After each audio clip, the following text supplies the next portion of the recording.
England lineup predictions here with my friend Breton. How are you feeling? I'm feeling nervous for England.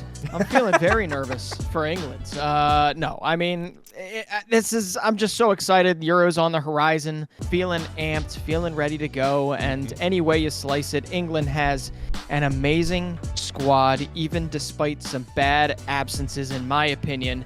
But, I mean, any way you put this 11, there should be enough firepower to get through their group. But, like, let's go. Let's try. Let's try to piece together the best. What absences? Jared Braithwaite, Jack Grealish. Who would you believe should have been called up for England? Yeah.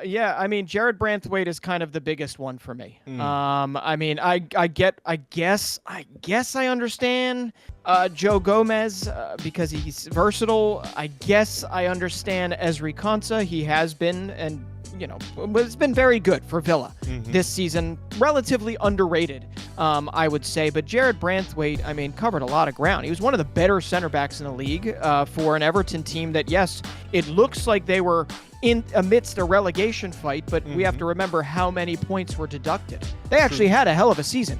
Right? And he was a big reason for that. And Lewis Dunk, I also understand why he's there, but Jared Braithwaite offers pieces of each one of those guys, and also a ridiculously high ceiling in what I think is the worst part. And I say that lightly, but the worst part of a England lineup right now is whether or not that defense can stay together. Now, the good thing is you got John Stones, you got Kyle Walker, Luke Shaw on maybe like one ankle, I don't know, and you've got Kieran Trippier. But beyond that, I'm worried about the depth, right? So, Jared Braithwaite for me is one of the biggest absences, 100%. Jack Grealish, I think, still offers you something, but to be honest, he kind of played his way off of it. It's kind of like the Mateus Nunes thing with Portugal. It's like if you aren't playing day-to-day, you aren't having the impact day-to-day for a team like Manchester City, as we saw with Calvin Phillips as well, you're going to run your way out of it. So, James Maddison, Fikayo Tomori for me, and Jared Braithwaite are the largest absences in this entire roster. And Jadon Sancho. And Jadon Sancho. Output he had at the late stretch of the season, completely. And just a small correction there, Mateus Nunes didn't get called up initially. It was Otavio, but since Otavio got injured, he was replaced by Mateus Nunes, and he'll go to Euro 2024. So starting on the defense with no Jared Braithwaite, unfortunately, of England, the best England defense, or the England defense that will start the first game of Euro 2024, I believe will be Jordan Pickford in goal, Kieran Trippier at left back, John Stones with Mark Gahey in the middle, and at the right, I believe it's going to be Kyle Walker. Do you agree? Yeah, I do. I do agree. There might be a situation, I guess, at some point where they run a three back, right, with Kyle Walker in there, and Trent pinching in, but also being that right wing back. But I'm 100% in agreement with you. I think Mark Gahey is kind of like a Jared Braithwaite, in the sense that he's 23, massive ceiling. And his only big knock is that he just hasn't been healthy too often. I think he's still got in 2021 games this season.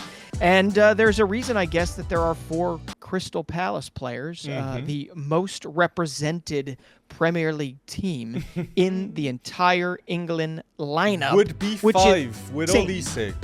It's true. Oh, they could. Well, they've got an abundance up front, though. I pick Olise ahead of Jared Bowen. I would pick Olise ahead of Jared Bowen personally, but I feel that for sure. But that defense, it seems it's certainly good enough to get out of the group. Obviously, the smallest of hurdles, I think, in England's future.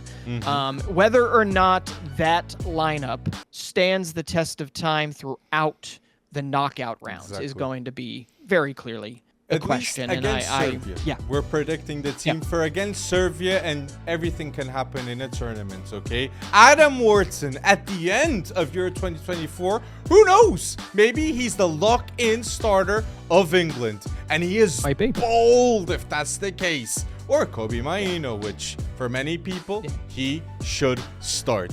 So my England lineup prediction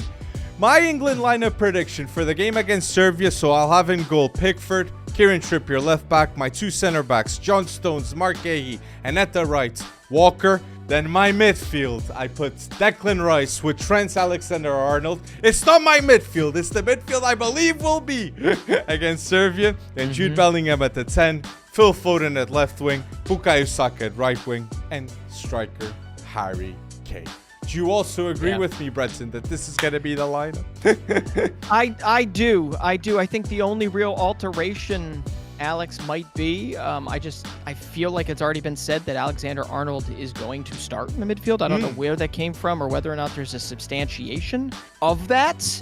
But I feel like you could see Conor Gallagher in the midfield too. Gareth Southgate does seem to trust him. And Serbia is a very interesting collection of incredibly talented footballers that just seem to have a disconnect, especially when it comes to the Euros. And I think having a guy like Conor Gallagher mucking things up in there is actually not necessarily a bad thing. It's just at what expense. We obviously know what Trent Alexander-Arnold brings, but we don't really know what he brings in the midfield in a major international tournament. So that's going to be like the only real question mark there. But yeah, Trent Alexander-Arnold, Declan Rice, Jude Bellingham, and then the front three of Foden, Kane, Saka, for sure.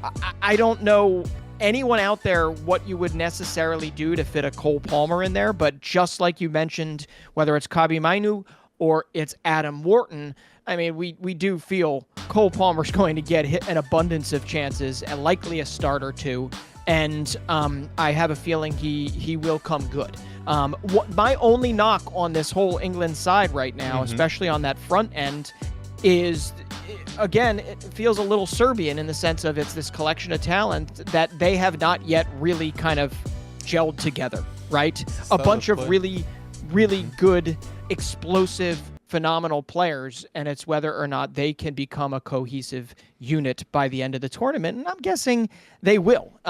So, yeah, Foden, Kane, Saka is a scary, scary front three, with Jude obviously in the mix there, running kind of as a 10, right? If played rightly. And we all seen this season the best Phil Foden. This season we saw the best Phil Foden in our lives. That was unreal. Premier League Player of the Season, Phil Foden. And I have high doubts that in this style of play with Foden, Bellingham, Saka, and Harry Kane, that we will see the best out of Phil Foden with Jude Bellingham playing at the 10.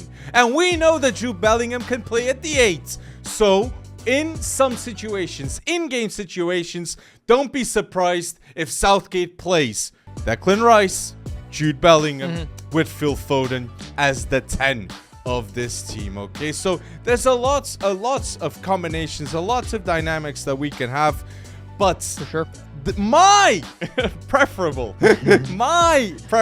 English lineup for Euro 2024, I have Pickford, Trippier, Stones, Walker, and then Trent at right back. I know it's not going to be the case, but I want Trent at right back because defensively, that is just bad media that he's bad defensively. That's not the case. He's improved massively.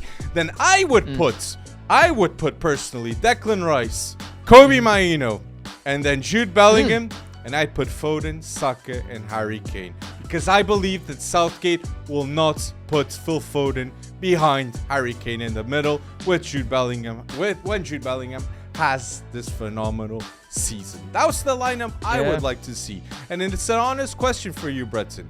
If you were to predict at the end of this tournament who had a better performance between Conor Gallagher, Adam Wharton, and Kobbie Mainoo, who would you put your chips on? Oh, that's a tough one. I'll go with Adam Wharton here. That's a I bold think one. I'm going to go with Adam Wharton here. I've watched him since he was at Blackburn, and I've watched him. Oh man, amidst who was it? This was back when they had Ben Brereton Diaz up top. I mean, it's when who was it? It was Andrew Moran on loan when he was there. I don't know, but ever since obviously seeing him step up to Crystal Palace, he's just such a tidy player. Yeah, of course he's made mistakes, but I think he's the one that could really have a glow up. Continue the glow up that obviously happened in the back end of that season. with Oliver Glasner and Palace. And then I think he could continue that and become a pretty big focal point of this midfield moving forward. The issue with him, just like there's an issue with Kabi Mainu, just like there's an issue with, like the oldest person in this whole midfield setup is 25. 25 years old. And if you're counting Alexander-Arnold, he's also only 25. So you're looking at like a collection of 6 midfielders that have the ability to be the best midfield in the tournament, right? With 3 of them 20 or under, and the other 3 are the seniors in 24, 25, and 25. And 2 of them were the best players in Premier League and La Liga. Yeah. I mean, but just think also what you're graduating from here. It was Calvin Phillips, I guess, previous to this at 28, and Jordan Henderson, who's been in there for many a year. So that's going to be a big test, whether or not. Are you worried at all about Declan Rice with the, obviously not playing an out-and-out 6 for Arsenal? No, are you worried at all for kind of, okay? I'm personally not worried. Declan Rice must play at the 6th role, and he's got to sense that responsibility to be the best pivot in Euro 2024. And look, I said it in past podcasts. Aurelien Tchouameni, I think, will be a better defensive mid in Euro 2024 than Declan Rice. So Declan Rice proved me wrong, okay? Rice, baby. That's what's needed for England to win the Euros. To outperform France, because that will be a tough matchup. And if England win Euro 2024, it's with Harry Kane as the Golden Boot, and Phil Foden and Jude Bellingham will be top 5 players in the Ballon d'Or, and Jude Bellingham could win it if he wins Euro 2024 after being nominated the best player in La Liga and winning the Champions League in his first season at Real Madrid. Oi, bold expectations. Well, and last question, Breton. If Gareth Southgate doesn't win Euro 2024 with this collection of talents, will he be sacked? Yeah, I think he'll step down. Sacked, probably not. They'll probably let him walk off into the sunset. I think he'll do that. I think he will.